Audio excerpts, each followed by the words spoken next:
Assalamualaikum warahmatullahi wabarakatuh. Selamat pagi Sobat Kim semua. Kita kembali lagi ke podcast Rumah Sakit Kim, kebanggaan teman-teman semua. Ya, sekarang tapi hostnya berbeda. Biasanya laki-laki, transformasi gender. Sekarang jadi perempuan ya. Mohon maklum. Perkenalkan, saya Dr. Teta Dea, saya dokter umum Rumah Sakit Kim. Sekarang podcast kita temanya itu sebenarnya favorit saya, dong. Iya, itu? Favorit saya, mungkin favorit orang-orang remaja juga sekarang ya, digandrungi masyarakat. Gen Z. Iya, Gen Z ya. Itu mengenai kesehatan jiwa, teman-teman. Bersama dengan atau kesehatan mental ya, bersama dengan narasumber kita. Monggo dokter memperkenalkan diri. Iya. Apa saya namanya? Apa namanya? Kok amnesia. Saya Dr. Rila Fiftina, spesialis kedokteran jiwa dari Rumah Sakit Kim, milik kita bersama. Oh, bukan ya? Apa sahabat umat? Menjalin sehat dong. Oh, sahabat umat menjalin sehat. Menjalin sehat. Bagaimana kabarnya dokter? Baik. Oke, dokter udah berapa lama dok di Rumah Sakit Kim dok? Wah iya, 2 bulan. baru 2 bulan dok, nggak apa-apa dok ya. Oke dok, ini saya langsung mulai saja ya dok ya, membacakan. Baik, di sini kita akan mulai masuk ke tema kita teman-teman ya. Oke, di sini saya bacakan dulu ada isu tentang bullying teman-teman ya, yaitu Federasi Serikat Guru Indonesia atau disingkat VSGI itu menyoroti kasus perundungan di sekolah yang kian marak terjadi. Mereka mencatat terdapat sebanyak 16 kasus itu dalam kurun waktu Januari sampai bulan Juli di tahun ini 2023. Dalam laporannya, FSGI menyebut 4 kasus terjadi pada awal masuk tahun ajaran baru di bulan Juli. Kasusnya itu mayoritas terjadi di SD dan SMP sebesar 25%, yang paling sedikit itu di pesantren 6,25%. Bullyingnya juga kasusnya macam-macam ya. Pertama bisa dari mungkin ada hukuman, itu kekerasan terhadap 14 siswa di Kabupaten Cianjur yang terlambat masuk sekolah. Kemudian kekerasan kakak kelas terhadap adik kelas, dok. Kemudian ada perundungan siswa SMA di Kota Bengkulu oleh 4 guru, dan yang mungkin pernah dengar penusukan siswa SMA di Samarinda yang lagi suasana kelas, tiba-tiba ada temennya masuk, terus nusuk temennya yang lagi duduk, lagi belajar, ditusuk gitu ya. Itu dia berani menusuk temannya lantaran karena sering dibully. Jadi dia menusuk temannya yang membuli dia gitu. Dan yang terbaru yaitu ada kasus pembulian di Cilacap, siswa SMP. Ya, itu terjadinya itu massal, jadi pelakunya itu banyak dan yang dibully itu 1 orang gitu. Jadi ada rame-rame lah gitu dok. Itu banyak banget dok sekarang yang terjadi kayak gitu. Di mana-mana berita tentang bully dari siswa SMP maupun SMA, bahkan yang sudah berkeluarga pun ada kayak gitu kan. Nah, sekarang mungkin kita masuk ke materi ya, maksudnya ke pembahasannya perundungan. Udah berat. Kok jadi serius? Aku jadi lupa senyum. Berat ya. Aku lupa senyum jadinya.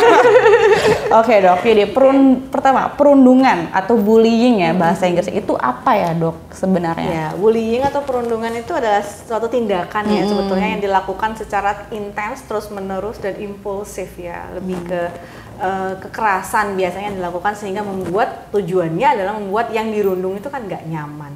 Itu adalah cara harapnya begitu. Dari kata asalnya kan bull atau banteng yang melakukan tindakan yang agresif. Oh, tindakan agresif.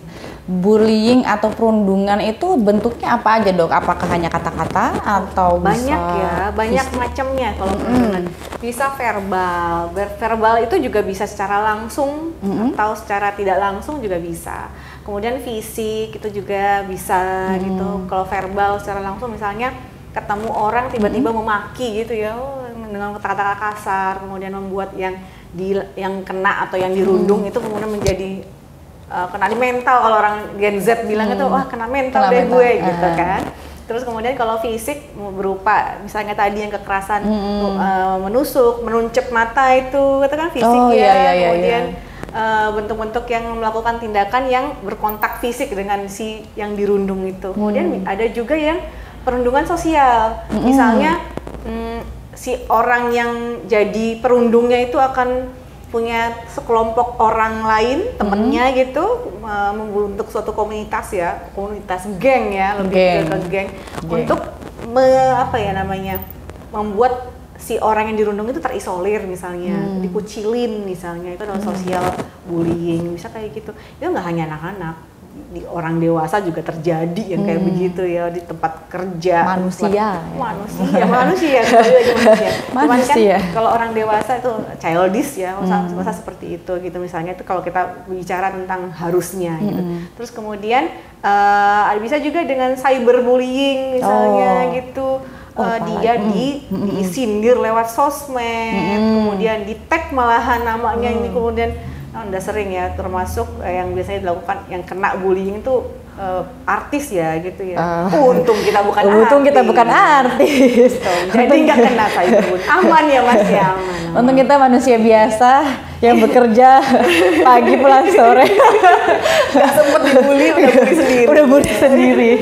Gitu. Apalagi sekarang zaman teknologi ya Dok ya. Jadi banyak orang tuh gampang banget mengutarakan kata-kata kebencian di media sosial. Ujaran kebencian. Entah apa tujuannya, nggak tahu. Ya sebenarnya tujuannya apa sih? Kepuasan pastinya. Kepuasan. Ya, kepuasan dari si orang tersebut ya. Tujuannya kalau semakin yang dirundung itu semakin tersiksa, nampak semakin mikir, stres, semakin bahagia. Gitu kan pastinya dia. Tujuannya dia kan ingin nyakitin, sehingga ketika tujuan tercapai ada rasa kepuasan. Kemudian ketika dia sudah puas kok dia aman-aman saja melakukan hal tersebut, maka dia akan melakukan pengulangan. Oh ternyata saya melakukan itu tidak ada impactnya. Saya melakukan itu nggak ada hukumannya, jadi saya lakukan lagi. Malah saya akan berencana melakukan yang lebih besar lagi, kan bisa seperti itu. Mungkin nggak Dok awalnya karena dia cuma nyoba-nyoba aja. Iya betul sekali, bisa jadi kayak gitu. Atau dia niru, oh di sosmed ada yang kayak begini nih, coba. Gitu. Kayak anak-anak misalnya ya, pernah terjadi itu dia niru sosmed, niru YouTube ya boleh disebut nggak sih? Ya gitu, dia kemudian dia nyobain bagaimana caranya menggantung diri gitu. Dicobain dan berhasil menggantung diri. Nah itu bahayanya sosmed ketika pada anak kecil tanpa dampingan orang tua. Oh wow, bahaya banget ya. Berarti emang ya teknologi lagi-lagi ya Dok ya. Teknologi resikonya besar. Sebenarnya Dok ya ini mungkin banyak orang penasaran juga ya. Apa sih awalnya orang itu ada rasa ingin membuli atau ini pertama pertama Dok, kenapa kok dia tuh ada rasa pengen ngebully orang ya? Yang kedua, kenapa orang itu bisa dibully? Penyebab awalnya itu apa Dok? Berarti dari pelakunya dulu ya? Pelakunya, terus korbannya gitu. Kok pelaku itu kok kayaknya gampang banget sih ngelakuin hal kayak gitu, yang kadang kita mau lakukan itu kok nggak bisa gitu ya? Kadang kita ada perasaan mikir kayak nggak enakan mungkin Dok gitu kan. Aduh nanti dampaknya gimana gitu ya. Jadi rata-rata kalau pembuli itu dia mau nyalahin keluarga juga, mereka adalah asalnya pasti anak-anak itu terutama ya. Anak itu kan seperti bunga di dalam pot. Bagaimana bunganya tergantung potnya. Bagaimana potnya, bagaimana media tanahnya, bagaimana pupuknya, itu bunganya tergantung dari itu. Dan potnya itu adalah orang tua atau keluarga.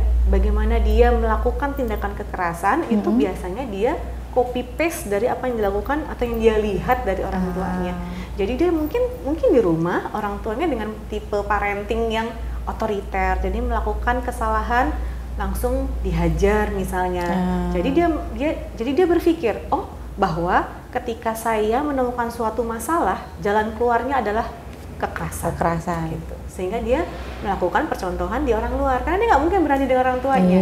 Orang tuanya luar di lingkungan seperti itu. Atau bisa juga dari sosialnya, dia ngikut aja. Oh temennya kayak begitu dan nggak ada yang larang dan baik-baik aja. Aman-aman aja, dan mereka malah tampak bahagia misalnya. Sehingga saya coba ke orang yang lebih lemah. Biasanya kan pasti yang lebih lemah.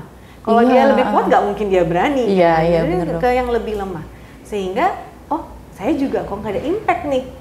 Saya nggak diapa-apain nih sama guru nih, malah dikatakan wajar, namanya juga anak-anak. Nah itu nggak boleh. Kita nggak boleh menganggap wajar pada anak nakal. Nggak ada yang wajar. Jadi kita harus bisa langsung ketika kita mendapatkan anak didik kita seperti itu, langsung harus berpikir apa yang salah dari dia.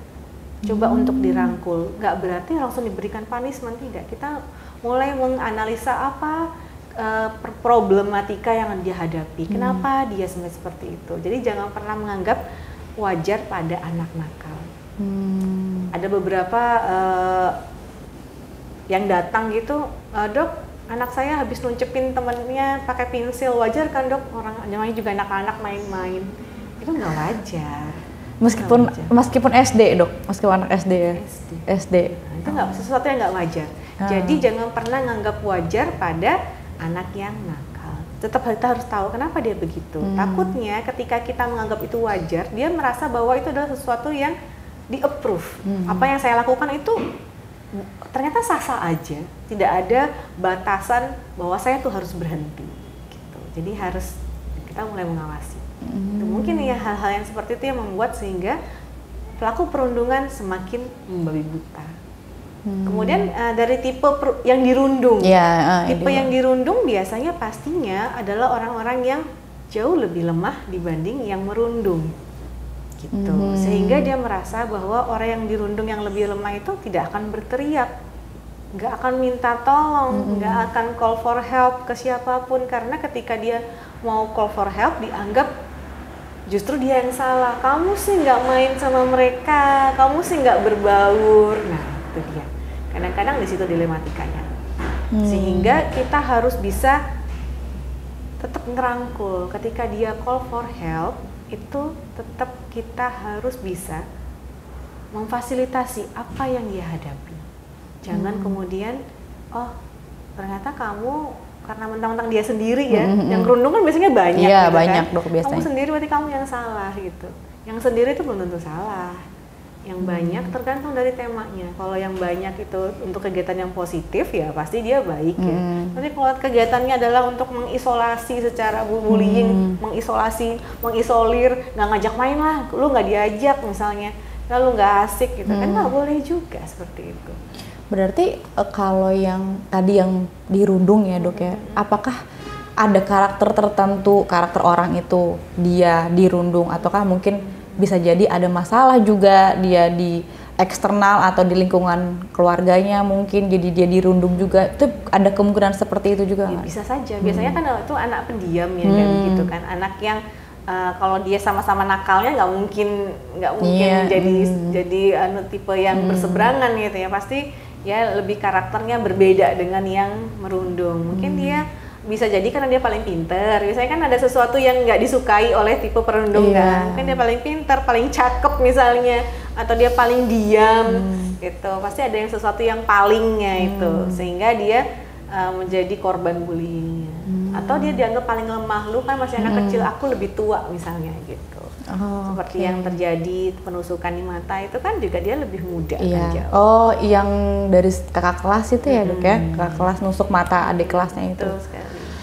Terus kalau misalkan bullying itu sendiri dok, selain dari karena memang ada dia rasa entahlah mungkin pengen nyoba-nyoba mungkin awalnya untuk ngerundung orang, terus ada rasa kepuasan tersendiri ketika dia bully orang. Apakah kalau dari segi medis, apakah ada kelainan mungkin dalam diri dia? Maksudnya misalkan kelainan mungkin dari segi otaknya, mungkin apakah ada saraf-sarafnya yang mungkin rusak, atau misalkan dari kalau dari segi hormon atau neurotransmitternya mungkin ada yang bermasalah atau gimana dok? Kalau dari jadi pelaku perilaku yang agresif itu kan memang dia di persarafi atau dia yang bertanggung jawab itu kan memang bagian frontal ya, otak bagian frontal. Jadi kemungkinan besar ada sesuatu yang tidak baik-baik saja di bagian korteks frontalnya gitu. Sehingga apakah yang membuat demikian ya tadi balik lagi ke masalah awal. Mungkinkah tipe parentingnya yang salah? Mungkinkah dia bergaul di lingkungan yang salah?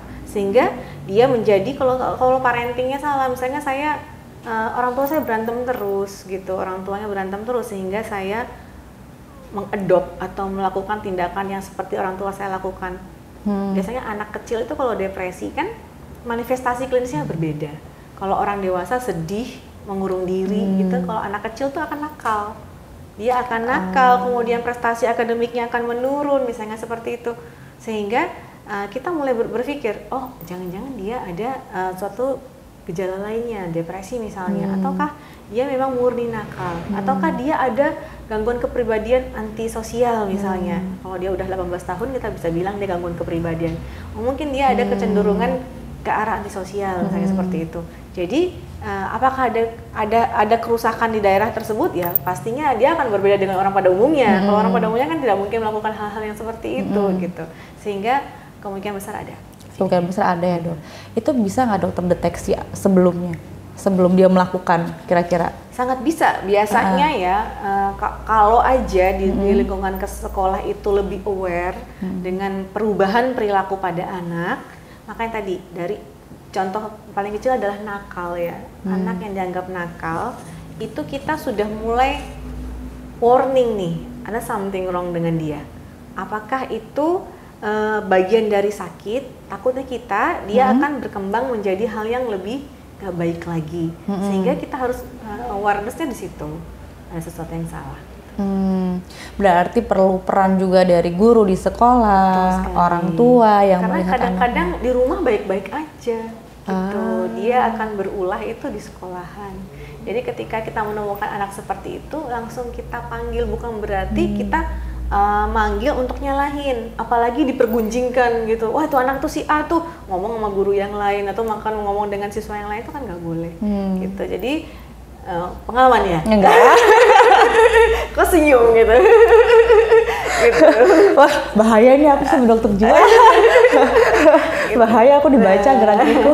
Jadi apa namanya? Jadi mau mulai untuk bisa merangkul apa yang kamu hadapi sebetulnya sehingga kamu melakukan demikian. Mulai dari prestasi akademiknya turun aja, gitu itu kita udah langsung oh ada apa nih dia kok turun? Biasanya dia bagus. Fungsinya guru konseling, guru BK, ya seperti itu ya dok. Oke dok, kira-kira akibat dari perundungan itu apa dok? Untuk mungkin dari segi mentalnya atau dari segi sosial, baik dari si perundung maupun yang dirundung gitu dok. Banyak sekali ya kerugiannya, terutama dari sisi kesehatan jiwa ya, dari sisi mental health-nya. Pastinya akan traumatik ya, PTSD, post traumatic stress disorder, itu penyembuhannya long time life ya. Jadinya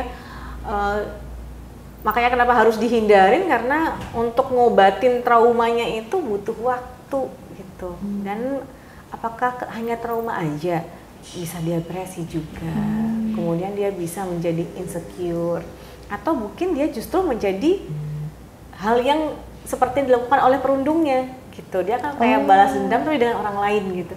Oh gue dulu diginiin ya, gue juga udah balas nih kayak gini gitu. Tapi dia balasnya malah ke orang lain. Orang lain, karena dengan yang tadi dia nggak berani kan gitu. Terus kalau untuk perundungnya sendiri ya dampak buruknya dia, karena kalau dia berlangsung terus seperti itu, maka dia akan menjadi yang antisosial. Misalnya antisosial itu yang menjadi yang melanggar norma, misalnya melakukan tindakan-tindakan narkoba atau segala macamnya. Tuh. Ansos tuh bukan menarik diri dari lingkungan ya? Bukan. Malah dia yang membuat onar. Kalau menarik diri dari lingkungan namanya schizoid. Gitu. Jadi ansos kalau dibilang gue ansos, oh berarti itu berbuat onar. Berarti berbuat onar gitu.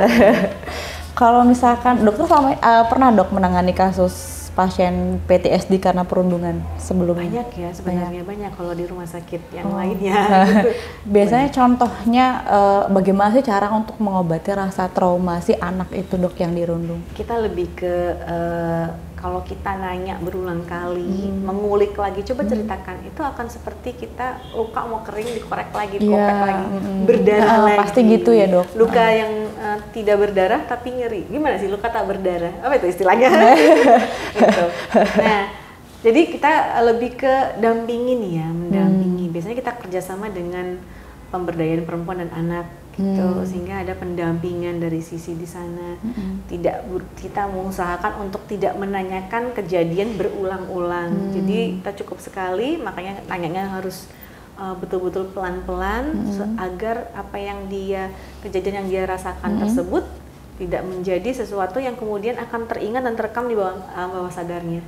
Sehingga apa yang kita lakukan, kita lebih ke psikoterapi suportif dulu. Kita dampingin, memberikan support bahwa kamu nggak sendirian loh, ada kita yang bakal dampingin kamu, misalnya seperti itu. Kalau untuk yang perundungnya ada juga nggak dok? Kalau perundungan kita harus screening dulu, kenapa dia kayak gitu, gitu. Misalnya tindakan anak nakalnya gara-gara antisosial, atau mungkin dia nakalnya gara-gara dia ada depresinya, atau dia nakalnya ada simptom lainnya, gejala lainnya, ya berarti kita harus obatin gitu kan. Diobatinnya tidak hanya sekedar dari obat minum gitu ya, tapi kita harus ada dampingi dari sisi psikoterapinya. Tapi dok, di negara Konoha dok, negara lain, bukan di sini, bukan di sini. Itu pelaku perundungan itu, ya aku nggak tahu ya, maksudnya di belakang layar yang kalau di TV kan kelihatannya kan kayak nggak ada, dari segi kesehatan mentalnya kan nggak ada gitu ya mungkin ya. Tapi kan ya langsung aja mereka masuk penjara gitu, langsung pidana gitu dok. Menurut dokter gimana dok kalau itu?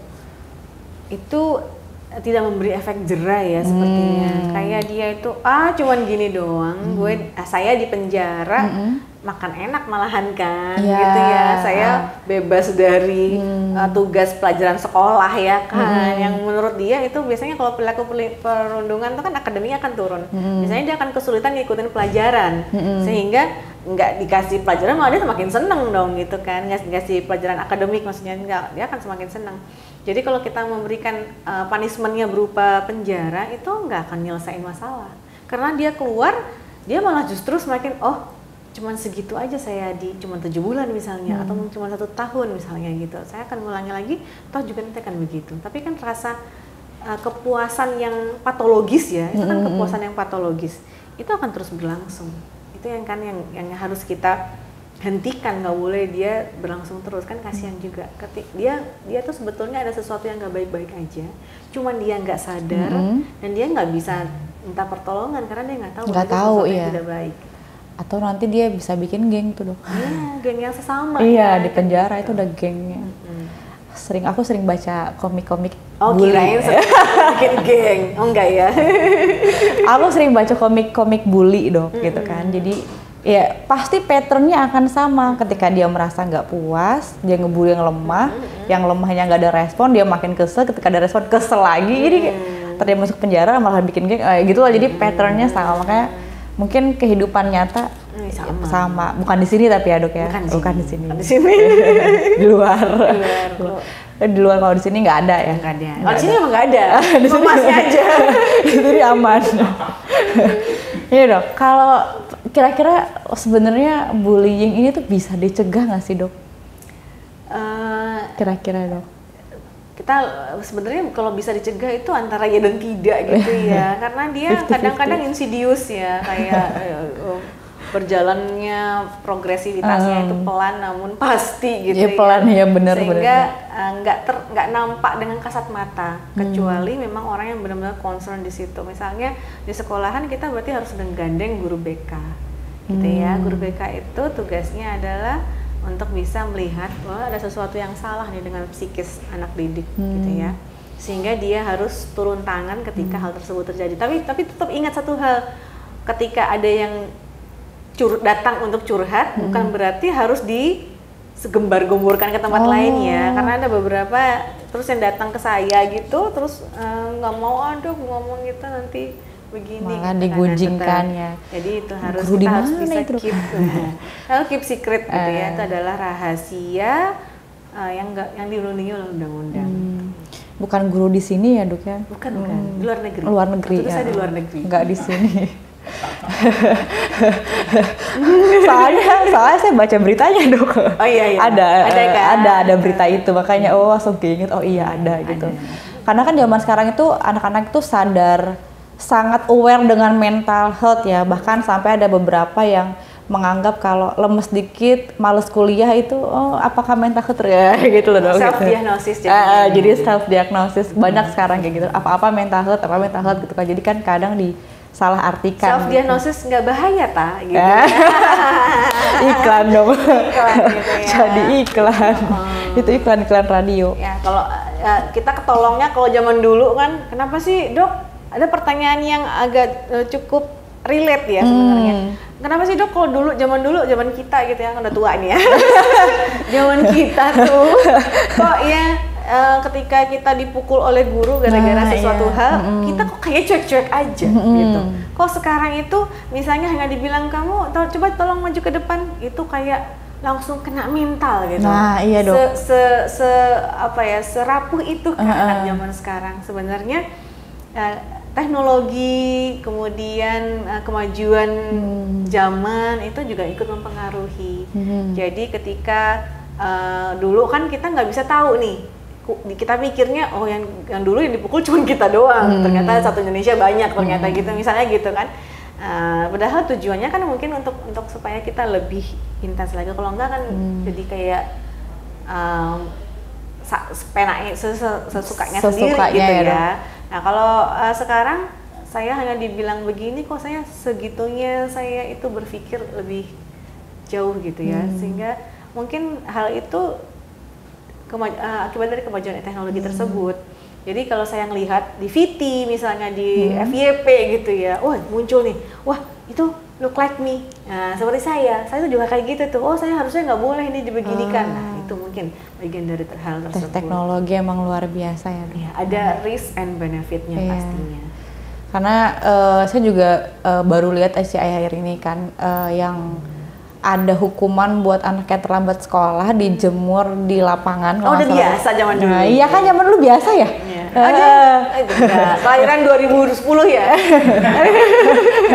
Kita kan dulu kan biasa ya dok ya, maksudnya ya telat ya udah dihukum, terus kalau kukunya panjang dipukul apa. Kalau nah itu tuh sempat dikomentarin sama ya biasa komentarin di netizen gitu kan. Dulu zaman dulu biasa, terus komen itu tuh di screenshot, dimasukin ke medsos yang lain, di captionnya itu tulisannya kok jadi malah jadi adu apa ya bilangnya itu, adu nasib atau adu hukuman atau adu kekuatan, pokoknya adu cerita lah gitu, penderitaan kok malah dia gitu lah. Jadi ya itu ya positif negatifnya gimana dok menurut dokter kalau hal yang kayak gitu? Nah itu ya gimana itu? Netizen kan ya macam-macam ya yang jadi baca. Ya tergantung kita yang baca. Benar sih. Nah, sebenarnya dia mungkin ingin menceritakan tentang pengalamannya kan. Bukan karena kita pengen beradu nasib, cuma kita pengen menelaah kenapa sekarang serapuh itu, apa yang menyebabkan hal tersebut. Apakah memang serapuh itukah ataukah memang karena sekarang bebannya lebih banyak daripada dulu kah? Ya gimana enggak, dulu kita kan mainnya main kelereng, ya kan, main boneka-bonekaan, lompat tali. Sekarang mainnya gadget, yang artinya kita tidak kontak dengan dunia manusia nyata gitu ya, tapi kontak dengan dunia maya, sehingga hubungan sosialnya semakin sedikit, otomatis itu tidak sehat gitu. Kalau kita semakin banyak main dengan teman ya semakin sehat, karena happy-nya beda. Iya bener dok, happy-nya beda ya dok ya. Oke dok, kembali ke kasus bullying ini dok. Tadi aku mau ngapakan lupa. Coba nanti di WA aja kok. Enggak dong. Kan tadi kita kan hasil riset dari Federasi Guru Indonesia itu dok mengatakan kalau paling banyak itu kasusnya SD SMP malah dok ya. Nah para guru-guru ini juga mereka tuh sempat bertanya juga dok ya. Kira-kira bagaimana cara mereka itu agar bisa menanamkan kayak kata-kata mungkin motivasi positif ke anak-anak agar mereka selalu mungkin bahagia mungkin, atau merasa kalau bullying itu tidak baik atau gimana gitu dok. Untuk mungkin itu salah satu pencegahan yang bisa mereka lakukan, tapi mereka bingung. Nah, gimana cara? Gurunya dok. Gurunya bingung. Gimana caranya supaya anak-anak itu termotivasi untuk tidak melakukan itu dan tidak dapat tindakan seperti itu gitu loh. Biar di lingkungan sekolahnya aman gitu lingkungan sekolahnya jadi, aman gitu. Kalau di sekolahan swasta itu jargonnya itu sekolah nyaman, lingkungan ramah anak gitu kan. Oh wow. Iya, lingkungan ramah anak kalau di swasta gitu, tempat anak saya gitu. Jadi lingkungan nyaman, ramah anak. Jadi begitu nanti ada komplain dari satu anak, kan pasti kan komplain ya. Dia akan komplain, ini ma ini misalnya gitu ya, ini teman saya begini nih, kok aku didorong-dorong atau aku dibilang cemen-cemen. Nah cuma bilang cemen ngomong gitu ya. Cuma dulu kan biasa kita bilang cemen ya. Emang gue cemen, malah bangga kan kalau dulu. Jadi kan sama orang tua. Nah gitu, terus kemudian begitu kita lapor ke wali kelas itu langsung ditanggapi dengan positif langsung ditanganin gitu, langsung kerjasama antara wali kelas dan guru BK-nya. Anak yang bermasalah tersebut kemudian dipanggil. Ternyata nggak cuma satu anak ternyata yang komplain terhadap tindakan anak tersebut.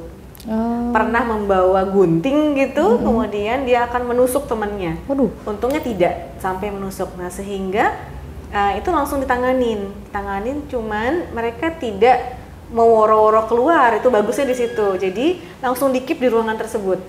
Jadi orang tuanya dipanggil, kan memang seharusnya begitu. Jadi artinya kita fokus dan kita benar-benar concern di situ. Itu aja sih sebenarnya. Sehingga orang tua murid lain akan semakin trust. Oh iya, anak saya aman sekolah di situ. Kemudian, oh ya kamu nggak boleh nakal. Nanti kalau nakal kamu akan dibuat seperti ini, misalnya seperti itu. Kamu akan punishment-nya cukup tegas gitu ya. Jika dalam ini SP1. Kalau sampai SP kayak orang kerja jadinya. Sampai SP3 nanti terpaksa harus pindah sekolah. Jadi gitu, karena mereka betul-betul tidak ingin supaya hal itu nular gitu. Begitu ada suatu masalah ya ibaratnya kayak cancer gitu ya, supaya jangan nular maka itu harus dipotong gitu. Ibaratnya seperti itu, harus diambil. Sehingga dia langsung diisolir. Ibaratnya isolir bukan dia dikucilkan, tidak. Langsung ditangani secara intens. Sehingga anak tersebut mungkin akan mendapatkan, harapan kita kan bukan berarti manggil orang tuanya supaya dia dimarahin di rumah, kan enggak gitu, supaya kita dibantu oleh BK-nya itu untuk supaya mendidik di rumah dengan jauh lebih baik lagi gitu. Sehingga memang lumayan, mungkin itu yang bisa diadopt untuk sekolahan lain. Bukan gitu. Diviralkan gitu ya Dok? Nggak boleh diviralin. Nggak boleh diviralin ya Dok ya? Karena dia itu anak yang dengan perilaku tersebut kan dia sebenarnya juga nggak tahu itu sesuatu yang salah kan. Iya, benar. Jadi tidak berarti kita mau viralkan supaya dia kapok, enggak. Itu namanya tetap menghukum, malah dia akan semakin menjadi.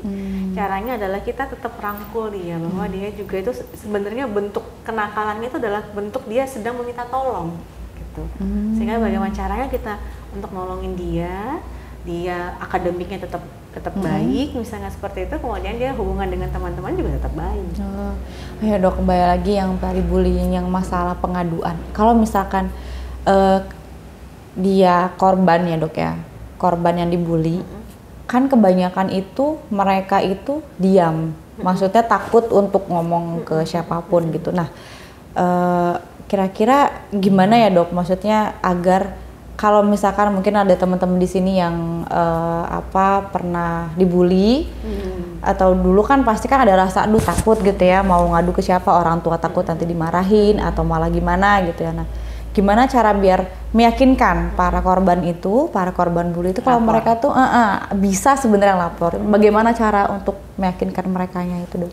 Itu pernah di launch-nya, pernah kita pemerintah ya, pernah untuk menggombar-gemburkan untuk supaya lapor ketika jangan takut untuk lapor ketika dilakukan hal tersebut.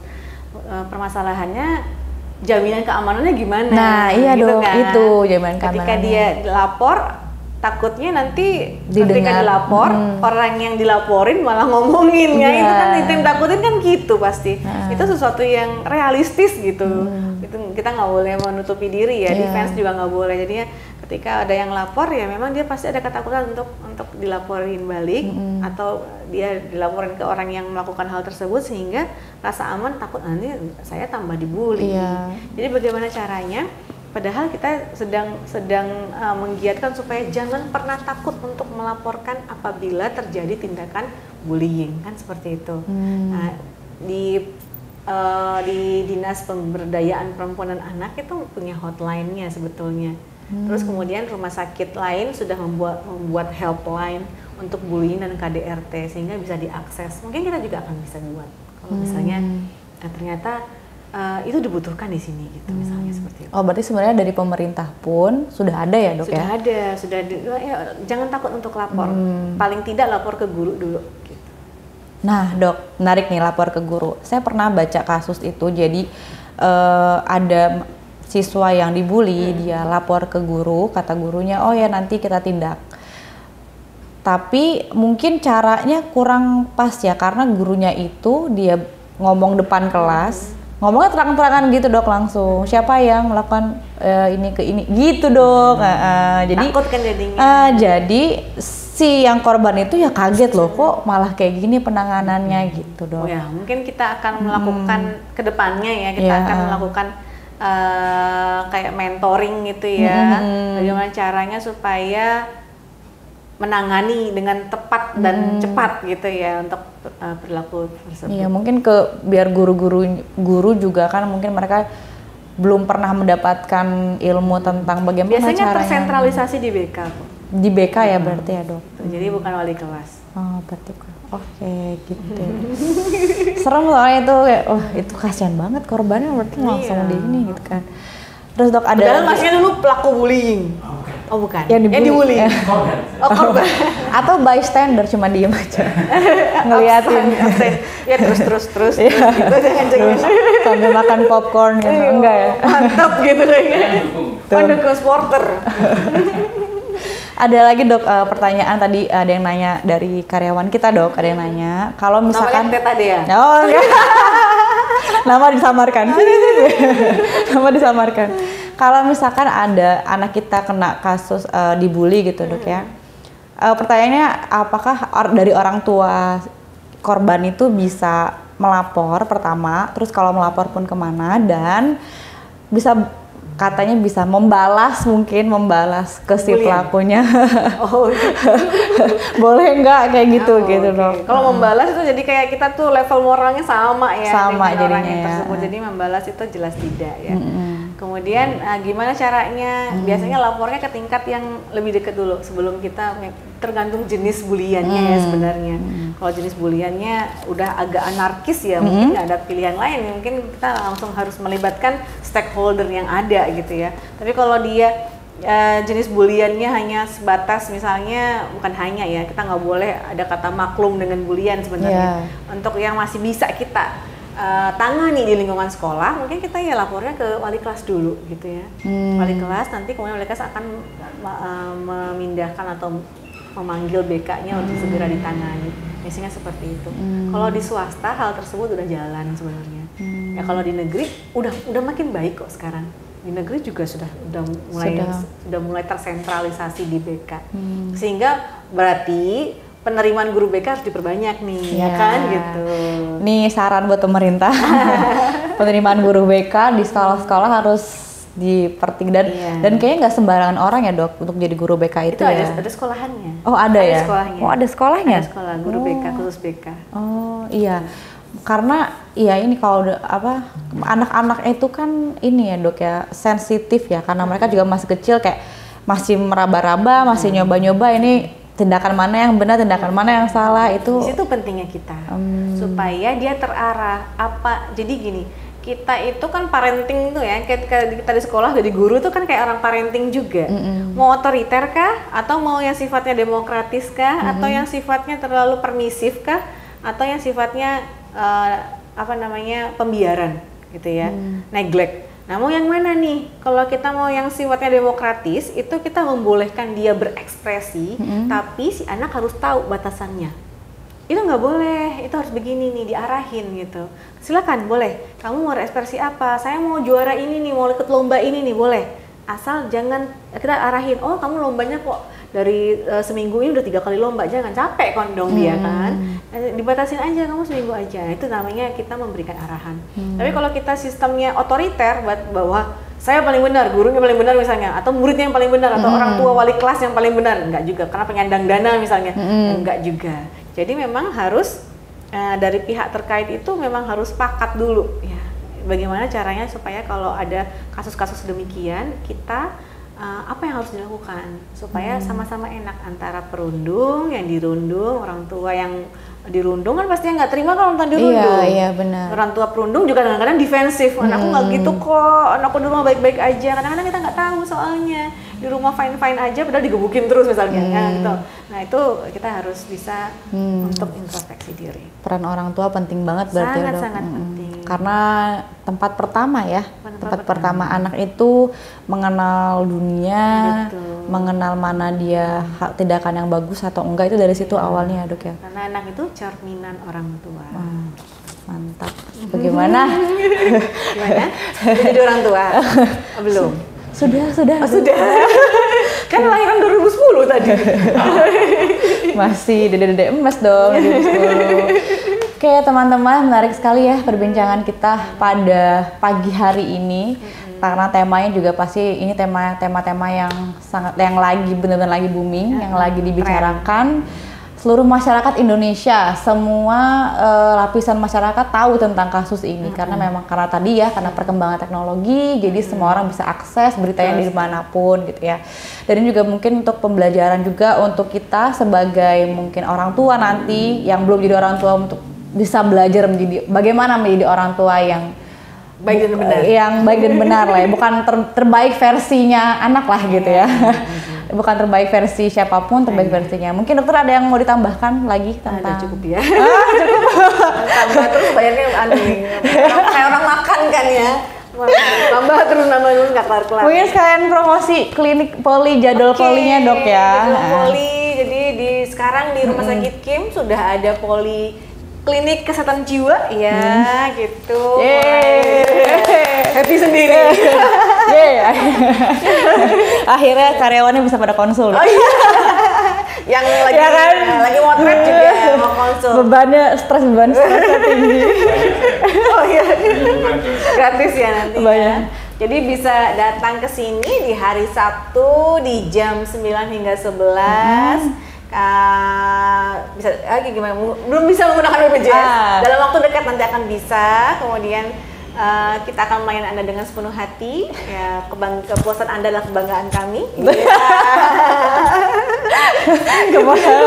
Kebanggaan kami. Sahabat umat menuju sehat. Menjalin sehat. Akhirnya aku bener, yes. Akhirnya aku bener.